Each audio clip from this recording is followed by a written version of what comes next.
Dad and I had just finished our very special daddy-daughter date. He had taken me to my favorite restaurant, home of the Golden Arches, for a special dinner of chicken nuggets and vanilla shakes. As we got to the car, he looked at the change the cashier had handed him and stopped.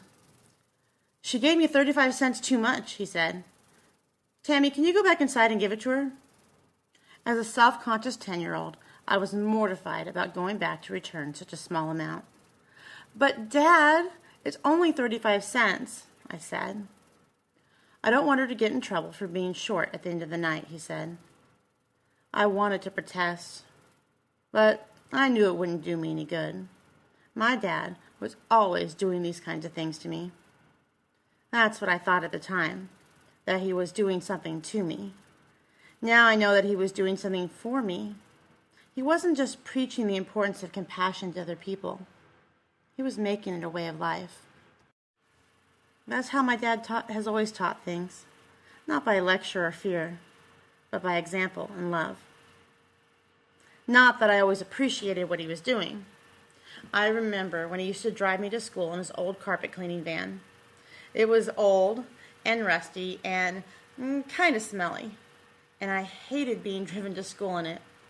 I would ask to be dropped off a few blocks away so my friends wouldn't see me. When he wouldn't do that, I would scrunch down as small as possible and try to sneak out of the van without anyone seeing me. Until, of course, he caught on one day. That day, I had scrunched down as small as I could and was very carefully making my escape. Then all of a sudden, I heard his horn honking over and over again, and his voice shouting, "That's my girl! I love that girl! That's my girl!" I don't think there's a better way to embarrass a 12-year-old. But it wasn't until years later, when the self-consciousness of adolescence had worn off, that I could see the lesson that he was teaching me. The opinion of the world isn't important. It's your family and your love for each other that matters in the end. One of the most important lessons he has taught me has been that of selflessness. In the past few years, I've been in and out of hospitals, having several serious surgeries. During my hospital stays over the last few years, he has made it his personal mission to take care of me. He would arrive early in the morning and stay until my husband Spencer arrived after work. When I got up to use the bathroom or take a walk in the hall, I would always return to find my bed remade, every time. All this he did despite his own personal aches and pains. The last lesson that I want to speak of that I learned from my father was that of how to be a disciple of Christ. One time, as I was driving to the East Coast from Los Angeles, he drove with me as far as Arkansas, and then took a bus home to L.A. On the bus, he met a gang member, full of tattoos and attitude, who had just been released from prison.